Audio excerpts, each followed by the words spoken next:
4 तारखेला सकाळी 10 वाजता भाजपच्या गटनेत्याची निवड होणार आहे। 4 डिसेंबरला सकाळी 10 वाजता भाजप आमदारांची बैठक होईल। विधान भवनामध्ये भाजप आमदारांची बैठक होणार आहे। 4 तारखेच्या बैठकीमध्ये भाजपच्या गटनेत्याच्या निवडीची शक्यता। तर विजय रुपाणी, निर्मला सीतारामन भाजपचे 2 निरीक्षक हे मुंबईमध्ये येणार आहेत। विजय रुपाणी, निर्मला सीतारामन उद्याच मुंबईमध्ये दाखल होतील। तर भाजपाकडून 2 निरीक्षकांची नियुक्ती करण्यात आली आहे। यामध्ये आहेत निर्मला सीतारामन आणि विजय रुपाणी, जे उद्या मुंबईमध्ये दाखल होतील। त्यांच्या उपस्थितीमध्ये गटनेत्याची निवड होणार आहे। 4 तारखेला सकाळी 10 वाजता गटनेत्याची निवड केली जाईल। 4 तारखेला सकाळी 10 वाजता भाजपच्या आमदारांची बैठक होणार आहे आणि या बैठकीमध्ये गटनेत्याची निवड केली जाणार आहे। भाजपचा मुख्यमंत्री कोण हे नाव देखील त्यानंतरच समोर येणार आहे। 5 तारखेला नव्या सरकारचा शपथविधी सोहळा होणार आहे, त्याची ग्रँड तयारी देखील करण्यात आली आहे।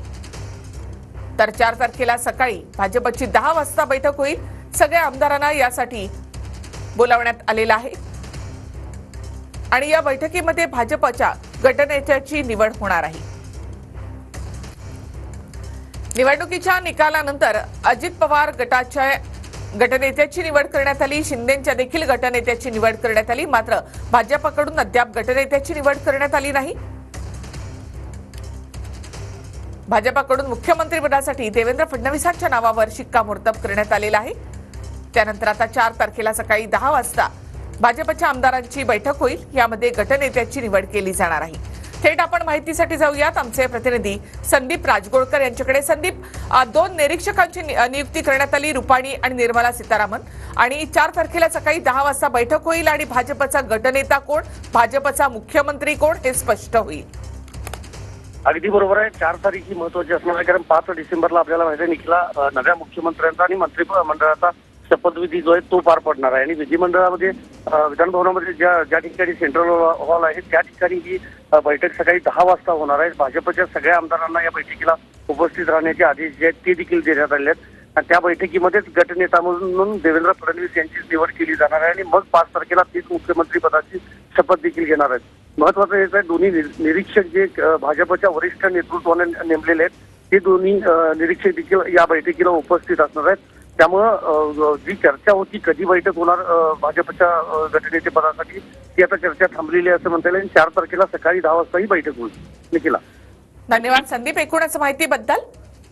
तर 4 तारखेला सकाळी 10 वाजता भाजपच्या आमदारांची बैठक होईल आणि यामध्ये भाजपचा गटनेता निवडला जाणार आहे। त्यानंतर 5 तारखेला नव्या सरकारचा शपथविधी होईल आणि भाजपचे मुख्यमंत्री शपथ घेतील।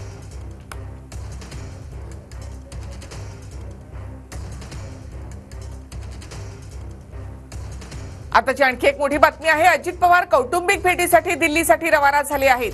दिल्लीमध्ये कोणतीही बैठक नाही, तर मुंबईतील देवगिरी निवासस्थानामधून अजित पवार दिल्लीसाठी रवाना झालेत। मुंबई विमानतळावर ते आपल्या कॅमेऱ्यामध्ये कैद झाले, मात्र अजित पवार कौटुंबिक भेटीसाठी म्हणून दिल्लीला जात आहेत। तर अजित पवार कौटुंबिक भेटीसाठी दिल्लीसाठी रवाना झालेत। तर दिल्लीला जाण्यासाठी अजित पवार ज्यावेळेला एअरपोर्टवर दाखल झाले त्यावेळेची ही दृश्य आपण या ठिकाणी पाहिली, आपल्या कॅमेऱ्यामध्ये कैद झाली आहेत। तर एकनाथ शिंदे आजारी आहेत, त्यांना विश्रांती घेण्याचा सल्ला देण्यात आलेला आहे। तर देवेंद्र फडणवीस स्वतः सागरवरच आहेत आणि नेत्यांच्या भेटीगाठी सध्या सागरवर सुरू आहेत। थेट आपण माहिती जाऊयात आमचे प्रतिनिधी संदीप राजगोळकर यांच्याकडे। संदीप, दिल्लीमध्ये आज कोणतीही बैठक होणार नाही, अजित पवार कौटुंबिक भेटीसाठी दिल्लीला जात आहेत। अगदी बरोबर आहे निखिला, खरं तर महायुतीच्या नेत्यांची पुन्हा एक दिल्लीत बैठक होईल अशी जी चर्चा होती ती चर्चा थांबलेली आहे असं म्हणता येईल।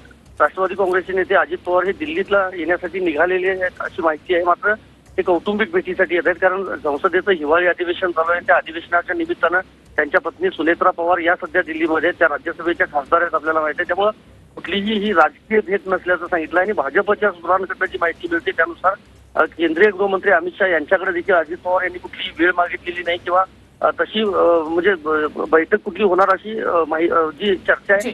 नक्कीच धन्यवाद संदीप एकूणच माहितीबद्दल। तर कौटुंबिक भेटीसाठी म्हणून अजित पवार दिल्लीमध्ये आता रवाना झाले आहेत। तर शिंदे आजारी आहेत, त्यांना विश्रांती घेण्याचा सल्ला डॉक्टरांनी दिलाय, त्यामुळे ते ठाण्यातल्या आपल्या घरी विश्रांती घेत आहेत. तर देवेंद्र फडणवीस सागर बंगल्यावर आहेत आणि नेत्यांच्या भेटीगाठी इथे सुरू आहेत.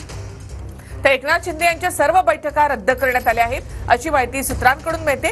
डॉक्टरांनी शिंदेना विश्रांतीचा सल्ला दिल्याची माहिती आहे. एकनाथ शिंदे आज ठाण्यामध्येच राहणार अशी माहिती सूत्रांकडून मिळत आहे. शिंदेंच्या आजच्या सर्व बैठका रद्द, सूत्रांची माहिती.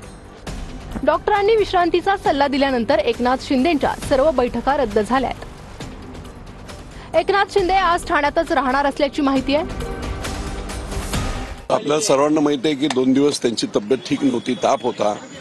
ते त्यांच्या दरेगावी होते आणि काल दुपारी दरेगावावरून ते मुंबईत आले. मी औरंगाबादला होतो, त्यामुळे आज मुंबईत आल्याबरोबर तब्येतीची चौकशी करण्यासाठी मी भेटण्यासाठी आलो होतो. अजूनही तब्येतीचं संपूर्ण ट्रीटमेंट चालू आहे.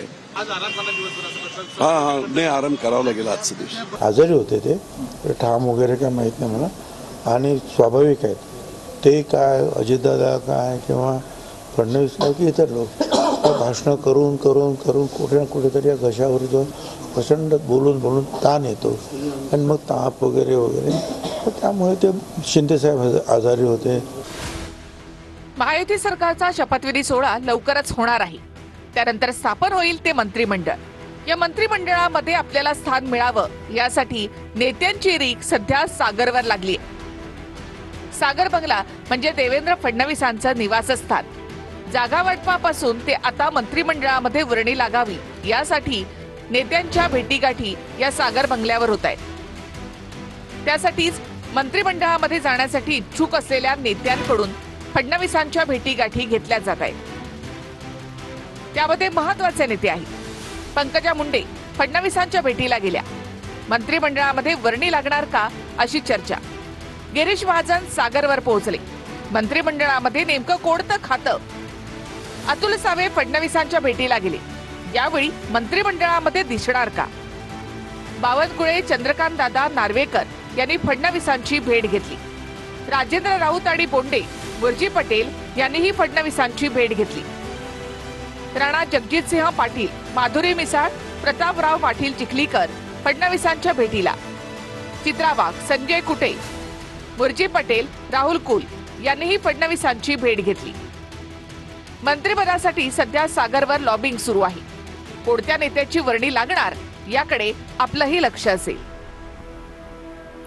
भाजपनं सरप्राईज दिलं तर आम्हाला आश्चर्य वाटणार नाही असं संजय शिरसाट म्हणाले. भाजपचं राजकारण पाहिलं तर सरप्राईज देणं त्यांचा गुणधर्म आहे असं शिरसाट म्हणाले आहेत. शिंदे, फडणवीस आणि अजितदादांमधील चर्चेनंतर खातेवाटपाचा फॉर्म्युला ठरेल असं शिरसाट यांनी म्हटलं आहे. तर मुख्यमंत्रीपदाचा चेहरा कोण मला वेगळं सांगण्याची गरज नाही. मुख्यमंत्रीपदाच्या प्रश्नावर सुधीर मुनगंटीवार यांनी ही प्रतिक्रिया दिली आहे. सरप्राईज येते असं वाटतंय तुम्हाला? आता हे भाजपची तशी राजनीती जर पाहिली तर सरप्राईज देणं हा त्यांचा एक वेगळा गुणधर्म आहे. जर देत असतील तर आम्हाला आश्चर्य वाटण्यासारखं काही नाही. परंतु या बाबतीचा जर प्रश्न तुम्ही जर त्या भाजपच्या वरिष्ठ नेत्यांना जर कोणाला विचारला तर त्याचं योग्य उत्तर मिळेल. तुम्ही दिवसातून 150दा चेहरा दाखवता की हे मुख्यमंत्री होणार, मग तुम्ही स्वतःवर विश्वास ठेवत नाही का? अधिकृत काही औपचारिकता असतात, काही निर्णय घ्यायचे असतात. ते निर्णय हे केंद्राच्या शीर्षस्थ नेत्यांकडून होणार आहे. पण बाकी चेहरा कोणता हा मग सांगायची आवश्यकताच पडू नये. तुम्ही 10 दाखवताय. 5 डिसेंबरला महाराष्ट्राला नवे मुख्यमंत्री मिळणार आहेत. मुख्यमंत्र्यांच्या शपथविधीची ग्रँड तयारी आझाद मैदानामध्ये करण्यात आली आहे. चंद्रशेखर बावनकुळे, प्रवीण दरेकर यांनी जय्यत तयारीचा आढावा घेतला. पंतप्रधान नरेंद्र मोदी, केंद्रीय गृहमंत्री अमित शहा आणि सर्व केंद्रीय मंत्र्यांच्या उपस्थितीमध्ये शपथविधी सोहळ्यासाठी देशातील 22 राज्यांचे मुख्यमंत्री उपस्थित असणार. जवळपास 40,000 जणांची उपस्थिती असेल. लाडक्या बहिणींना शपथविधीसाठी विशेष आमंत्रण देण्यात येणार. आमदार, खासदार आणि विविध धर्माचे संत महंत यांच्यासाठी वेगळी आसन व्यवस्था केली जाणार. 13 विशेष ब्लॉकमध्ये नागरिकांच्या बसण्याची व्यवस्था असेल. एक मुख्य स्टेज आणि त्या बाजूला 2 छोट्या स्टेजची उभारणी करणार. नाही, स्वेरिंग सेरेमनी आहे, ऐतिहासिक दिवस आहे 5 डिसेंबर आणि त्यामुळं इथल्या येणारे जे नागरिक आहे स्वेअरिंग सेरेमनीला जे आम्ही आमंत्रित केले आहेत म्हणजे सरकारने आणि काही लोक नागरिक येतील त्यांची व्यवस्था योग्य पद्धतीने झाली पाहिजे याकरता थोडी पाहणी केली आहे. महाराष्ट्राच्या दृष्टीनं अत्यंत आनंदाचा आणि जल्लोषाचा असा क्षण 5 तारखेला येऊ घातलाय आणि त्याची तयारी या ठिकाणी आपण पाहत आहे की जोरामध्ये या ठिकाणी होताना दिसते आणि त्याच्यामुळे या उत्सवाकडे शपथविधी समारोहाकडे लोकांचं लक्ष लागलेलं आहे. अनेक प्रचंड अशा उत्साहात 5 तारखेचा शपथविधी समारंभ संपन्न होईल. आताची आणखी एक मोठी बातमी. अमित शहानी मंत्रिमंडळामध्ये सहभागी होणाऱ्या आमदारांचं रिपोर्ट कार्ड मागवलं आहे अशी माहिती सूत्रांकडून मिळते. आमदारांचा लोकसभेच्या वेळी परफॉर्मन्स कसा होता हे पाहिलं जाणार आहे. अमित शहानी रिपोर्ट कार्ड घेऊन महायुतीच्या नेत्यांना दिल्लीमध्ये बोलावले आहे. अमित शहांनी मंत्रिमंडळात सहभागी होणाऱ्या आमदारांचं रिपोर्ट कार्ड मागवल्याची सूत्रांची माहिती. संबंधित आमदाराचा लोकसभा निवडणुकीतील परफॉर्मन्स पाहिला जाणार. लोकसभा आणि विधानसभेमध्ये आमदारांना महायुतीचं काम केलं का हे देखील तपासलं जाणार. संबंधित मंत्र्यामुळे महायुती अडचणीत येईल अशी परिस्थिती निर्माण झाली होती का हे देखील पाहिलं जाईल. संबंधित मंत्र्यानं वादग्रस्त वक्तव्य केली आहेत का याची माहिती देखील शहांनी मागवली आहे. मंत्र्याने केंद्राच्या आणि राज्याच्या निधीचा कसा वापर केला हे देखील तपासलं जाणार. महायुतीतील घटक पक्षाच्या आमदारांची मंत्र्यांची वागणूक कशी होती याचीही माहिती घेणार. इच्छुक माजी मंत्री असेल तर संबंधिताचं मंत्रालयात काम कसं होतं हे देखील तपासलं जाणार. तुमची दाढी औरंगजेब आणि अफजल खानाची दाढी आहे असं संजय राऊतांनी म्हटलंय. तुमची दाढी महाराष्ट्रावर चाल करून आली अशी टीका संजय राऊतांनी केली आहे. संजय राऊतांनी शिंदेंवर जोरदार हल्लाबोल केला. तर राऊत राज्यसभा निवडणुकीमध्ये उभे असताना शिंदेंनी चूक केली असं संजय शिरसाट यांनी पलटवार करताना म्हटलंय. दाढीवर हात फिरवला असता तर बोलायला जागा राहिली नसती असं शिरसाट म्हणाले. हेच संजय राऊत राज्यसभेचे सदस्य होण्यासाठी शिंदे साहेबांचे पाय धरत होते. आमच्या सारख्याची मतं घेऊन ते राज्यसभेवर गेलेत. अवघ्या अर्ध्या मताने ते निवडून आलेले आणि दाढीने जर एकदा जर त्या दाढीवर जर हात फिरवला असता शिंदे साहेबांनी तर यांना बोंबलायला सुद्धा जागा राहिली नसती. दाढीला हलक्यात घेऊ नका. आताही सांगतोय दाढीला हलक्यात घेऊ नका. मग दाढी करा. दाढी काय घेऊन बसला. हा दाढी फक्त छत्रपती शिवाजी महाराजांना शोभली. बाकीच्या दाढ्या औरंगजेबाला होत्या. तुमची दाढी औरंगजेबाची आणि अफजल खानाची दाढी आहे जे महाराष्ट्रावर चाल करून आले. हे बघा दाढीवर हात फिरवून हा त्यांचा कायमचा स्वभाव आहे. जेव्हा ते संतापात असतात तेव्हाही दाढीवर हात फिरवतात आणि जेव्हा आनंदात असतात तेव्हा दाढीवर हात फिरवतात. आता ते दाढीचं माझ्यापेक्षा शिरसाटांना जास्त माहित असेल पण आम्ही त्यांच्या दाढीकडे बघून त्यांचा मूड ओळखत असतो. त्या संजय राऊतनं सगळा सत्यानाश केलाय. त्या संजय राऊतचा सत्यानाश झाल्याशिवाय राहणार नाही. आणि वस्तुस्थिती आहे ठाण्याच्या दाढीला हलक्यात घ्यायचं काम नाही. त्यांनी दाढीवरून हात फिरवला की समजायचं महाराष्ट्रामध्ये भूकंप झाल्याशिवाय राहणार नाही. शिंदे सेनेला गृहमंत्रीपद यासाठी हवंय की त्यांना पोलिसांचे सलाम हवेत. पोलीस यंत्रणा वापरून त्यांनी अनेकांवरती खोटे गुन्हे दाखल केले, दहशत निर्माण केली, निवडणुका लढण्याचा प्रयत्न केला आणि भविष्यामध्ये याच यंत्रणेचा वापर करून ते भारतीय जनता पक्षाच्या अंगावर सुद्धा जाऊ शकतात. हेच संजय राऊत त्या उद्धव साहेबांना सांगायचे साहेब ते 10-12 लोक आहेत फुटले तर फुटले आपण मजबूतीने उभं राहू. हे मिसगाईड करणारा मधला एक संजय राऊत होता. म्हणून त्या काळामध्ये ज्या घटना घडल्या त्याचा साक्षीदार मी आहे. जास्त बोलायला लावू नका. नसता एक दिवस तुमची सगळी कुंडली जेव्हा मी बाहेर काढेल ना मग तुम्हाला कळेल की तुम्ही काय काय केलं आणि कुणाला हाताशी धरून केलंय. माझ्या नावाची उपमुख्यमंत्रीपदाची चर्चा बिनबुडाची असं श्रीकांत शिंदेंनी म्हटलंय. केंद्र सरकारमध्ये मंत्रिपदाची संधी होती पण मी नकार दिला असं श्रीकांत शिंदेंनी म्हटलंय. मी राज्यातील सत्तेमध्ये कोणत्याही मंत्रिपदाच्या शर्यतीमध्ये नाही असं श्रीकांत शिंदे यांनी म्हटलं आहे. महायुतीच्या सरकारचा शपथविधी थोडा लांबल्यानं सध्या चर्चा आणि अफवांचं पीक फोफावलंय. माझ्या उपमुख्यमंत्री पदाच्या सर्वच बातम्या निराधार आणि बिनबुडाच्या आहेत. लोकसभा निवडणुकीनंतरही मला केंद्र सरकारमध्ये मंत्रिपदाची संधी होती. मात्र पक्ष संघटनेसाठी काम करण्याचा विचार करून मी तेव्हाही मंत्रिपद स्वीकारलं नाही.